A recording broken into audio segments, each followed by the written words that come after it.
Alrighty, we are back, your favorite podcast show of the week, and this is episode 496 of Location Weekly, our final official episode of the year before we get into our prediction show next week.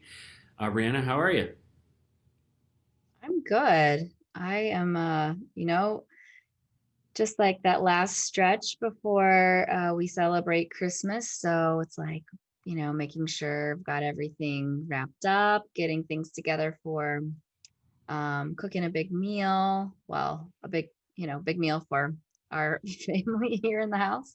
Yeah. Making sure we have like the stocking stuffers. So I feel a little sleep deprived, a little crazy wrapping up things at work and making sure everything's kind of done before the end of the year. And yeah, so just like pushing through, but looking forward to some downtime. How about you? Yeah, same. Like just trying to, wrap up the work schedule here. I've got a fairly busy day today, just cramming things in. Gonna do sort of a half day tomorrow and then kind of off for a few days and then sort of periodically checking in next week, not really working full days, but on the in between there. But yeah, no, it's busy.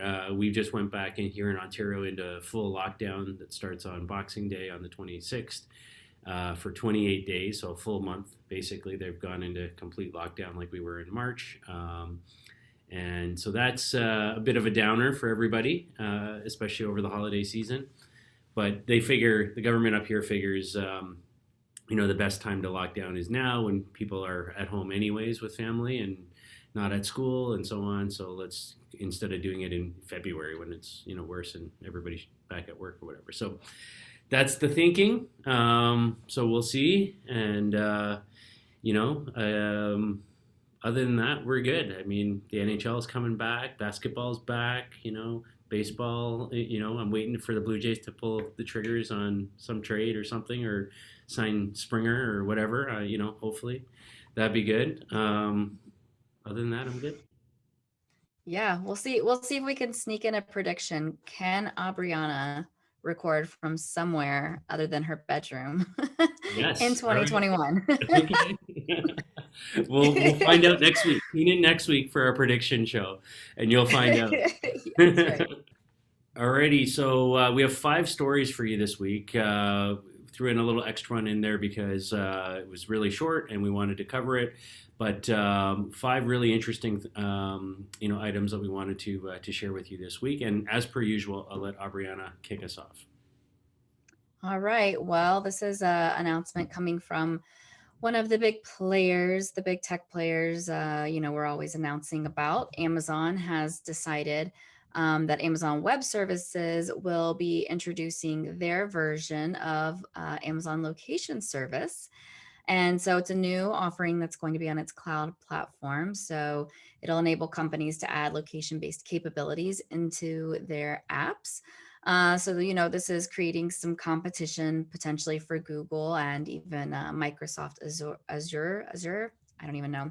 I never say that word correctly, but basically they're using two, of the biggest players in the location data space with Esri and Here Technologies, which is pretty interesting.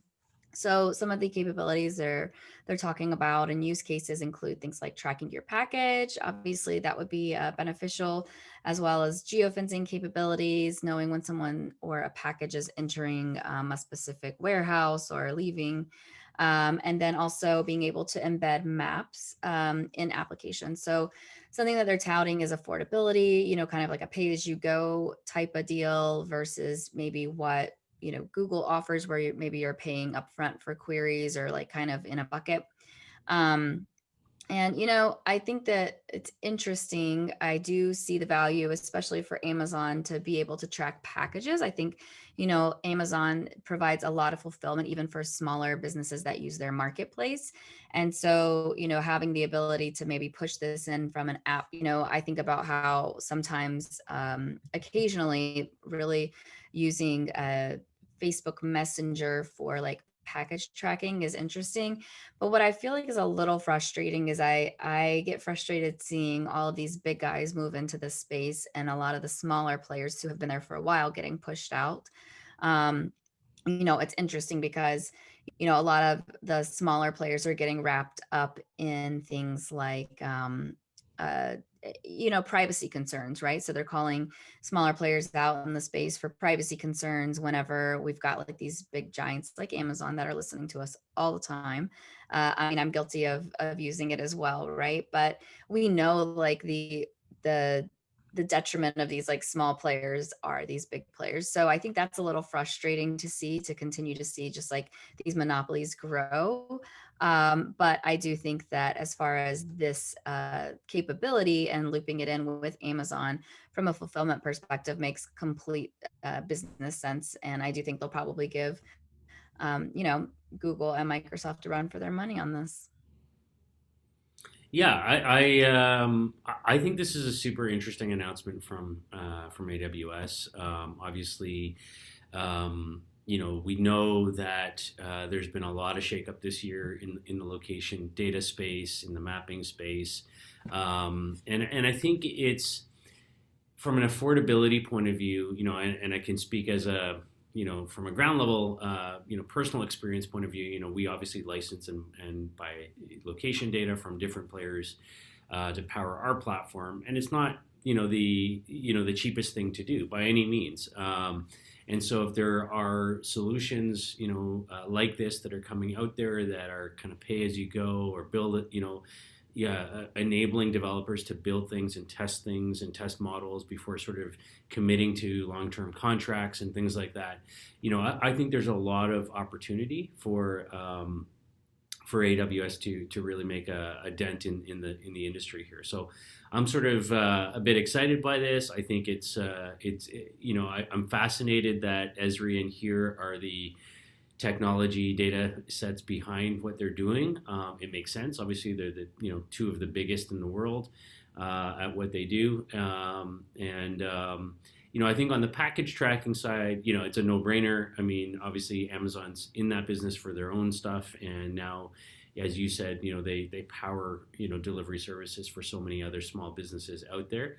So enabling that location sort of awareness, presence, as part of what they do.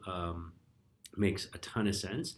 But for me, the real opportunity here is developers looking to build things, test things, that want to leverage location data, new products coming into the market or ecosystem.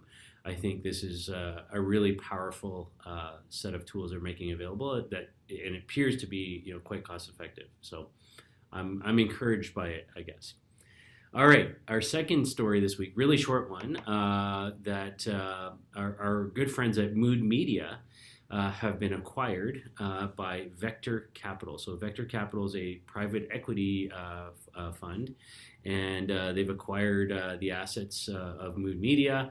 And Mood Media is, for those not familiar, is one of the biggest players in-store audio and messaging and visual messaging and so on. So they have this whole network of more than 500,000 stores around the world where they sort of do the location-based audio and video sort of messaging networks, media networks inside of those store environments.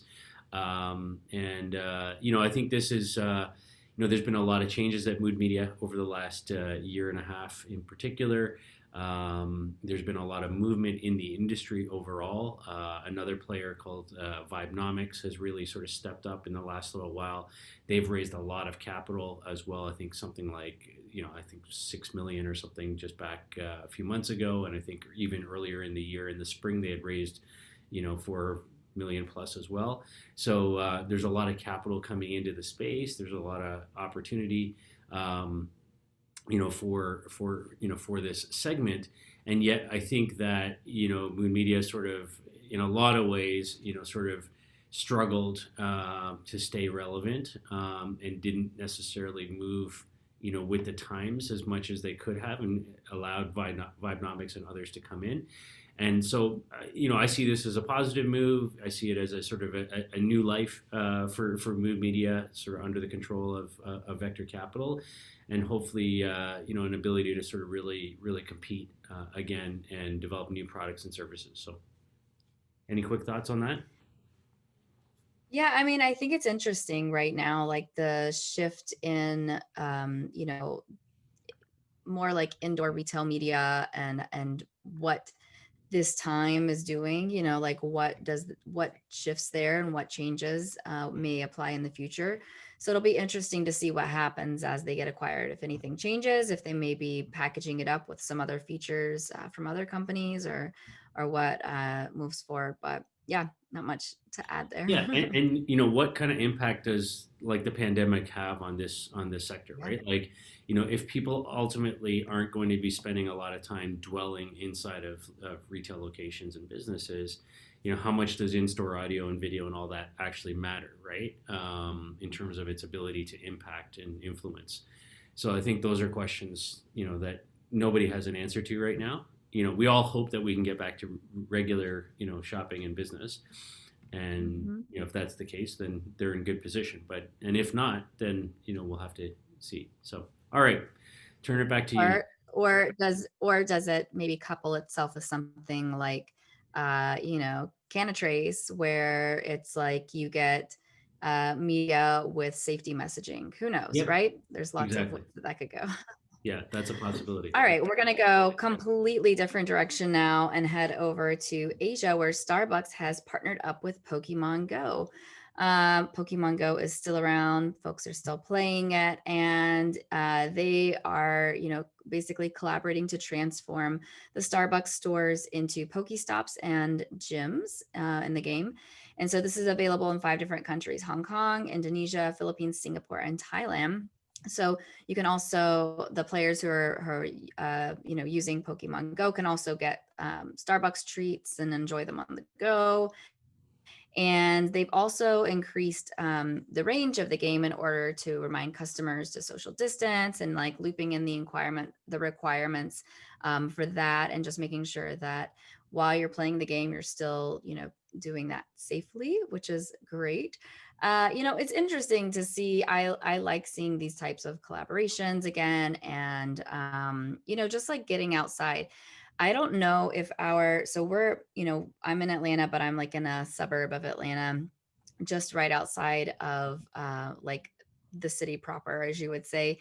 And we have a very quaint little downtown here, and there, I guess it's like full of Poke stops, or, lots of playing, because it's quite frequently that when I drive through there, I have seen people walking around with their phones, and I can only imagine that's the game that they're playing.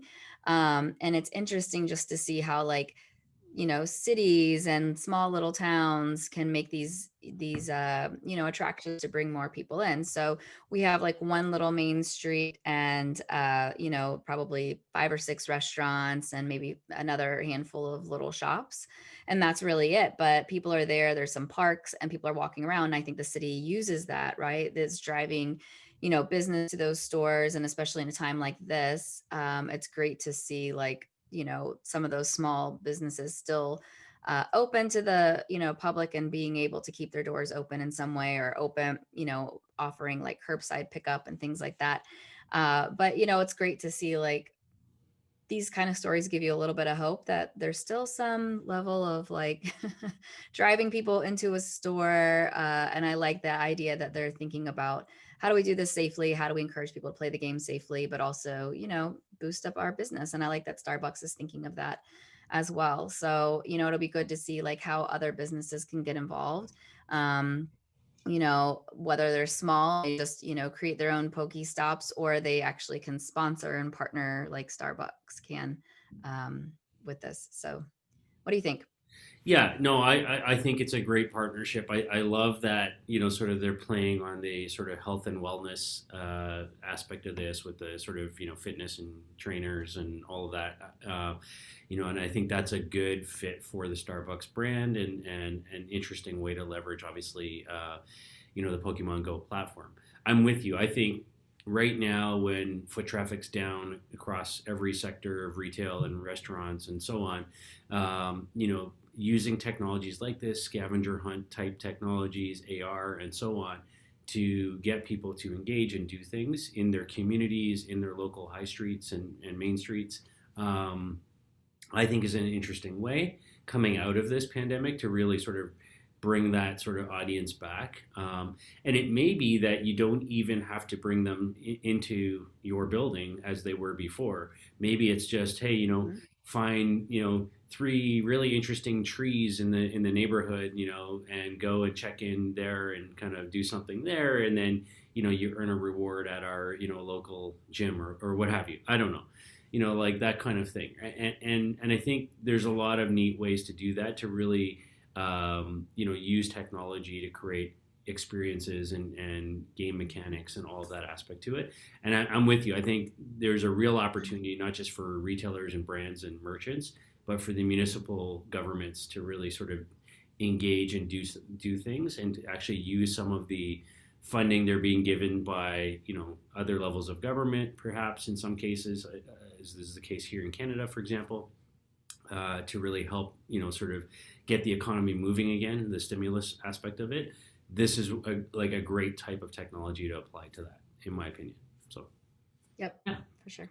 All right, sticking with AR, we'll jump from Asia over to Munich now, Germany, and Bayern Munich, the very very popular German football club, has decided to use some AR technology at their new flagship store in central Munich.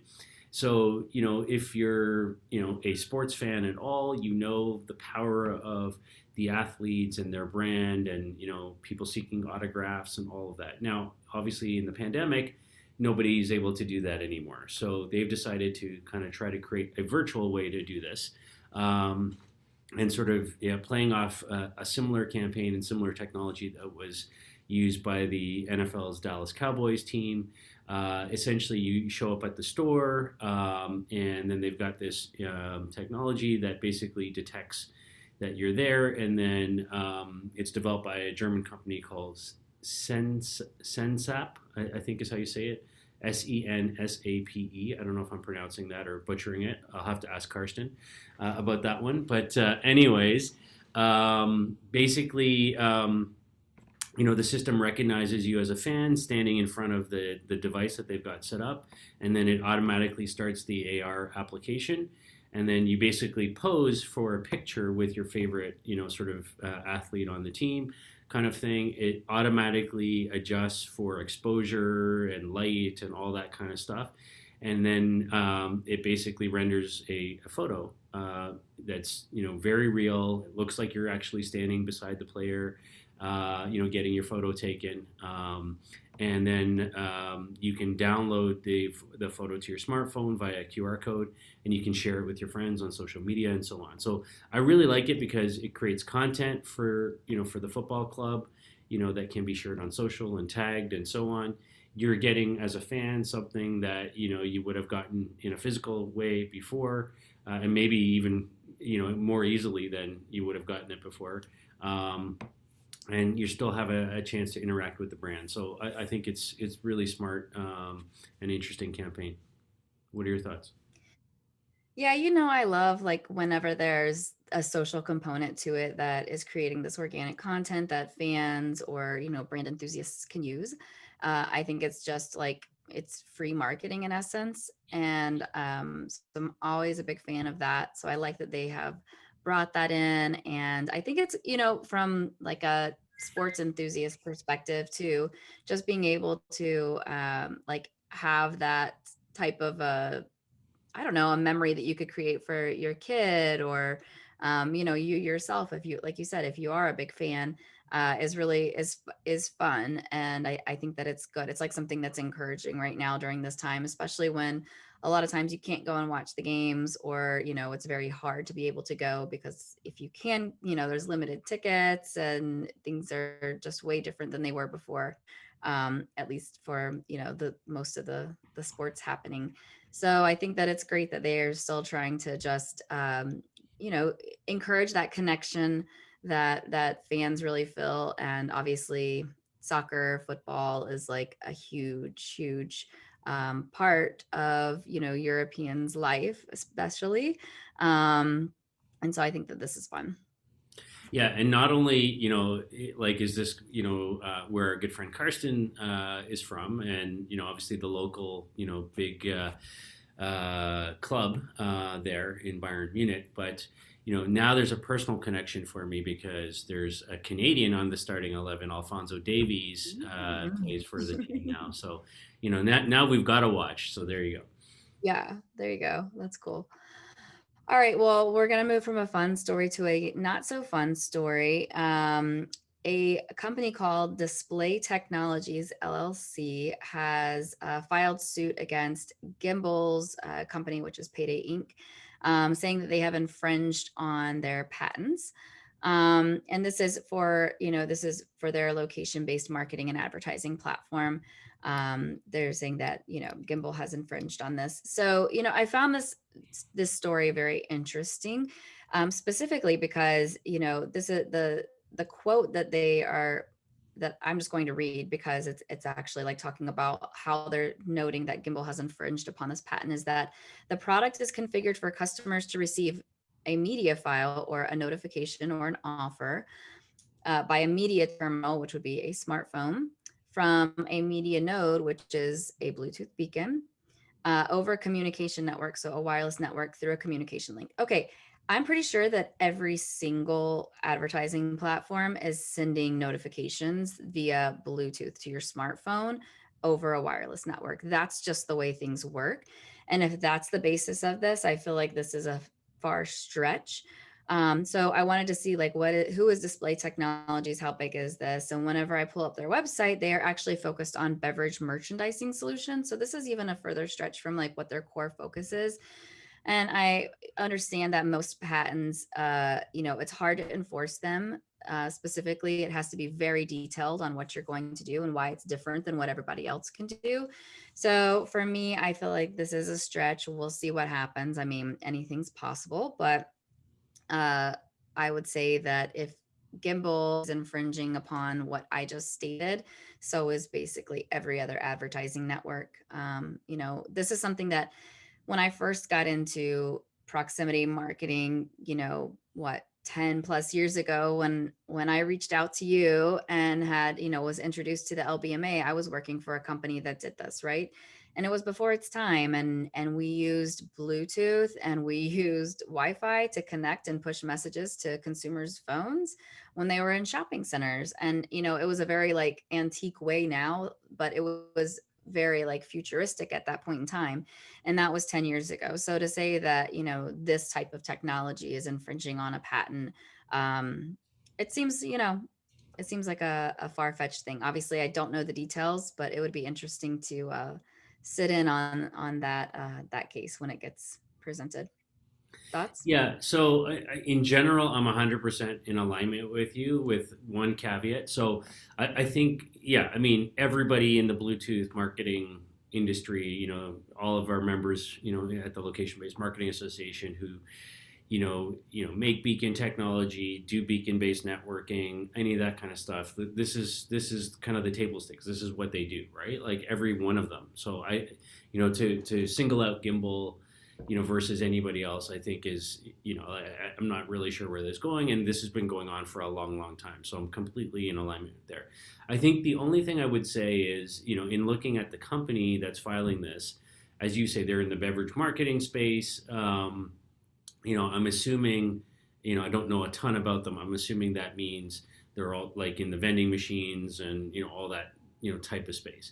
And lately, we've seen Gimbal kind of pushing into some other industries like sports marketing and things like that in stadiums and whatnot. So if there's like any sort of intersection starting to happen, where let's say there's vending machines in these properties and they're starting to try and do sort of push messaging tied to that, then I can see a case for them making some sort of claim there in a specific sort of vertical use case, that type of thing.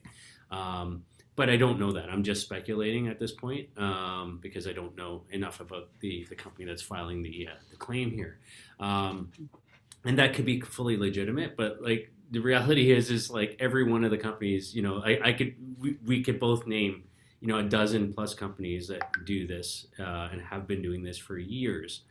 Yeah. And none of them have been sued for patent infringement to my knowledge. I got called I guess about 2 years ago now, as a expert witness in a patent infringement lawsuit around. Had to do with in-store Bluetooth marketing from a player that we know who was being sued, and it was involving Macy's specifically in the U.S. and then a technology company. So and the reality is these things typically go nowhere. It's a lot of noise, about just trying to be in the news and kind of play off somebody else's media success, and that could be what's happening here as well. So, but on the surface, I can't see this going anywhere. I agree. So that's it. That's our show for this week. You've been listening to episode number 496 of Location Weekly. We thank you for your time. Please have a great, safe holiday break. For those of you celebrating Christmas and a Happy New Year. We will have a show next week on our annual predictions for 2021. We'll talk to you soon. Have a great week, everybody. Bye. Bye.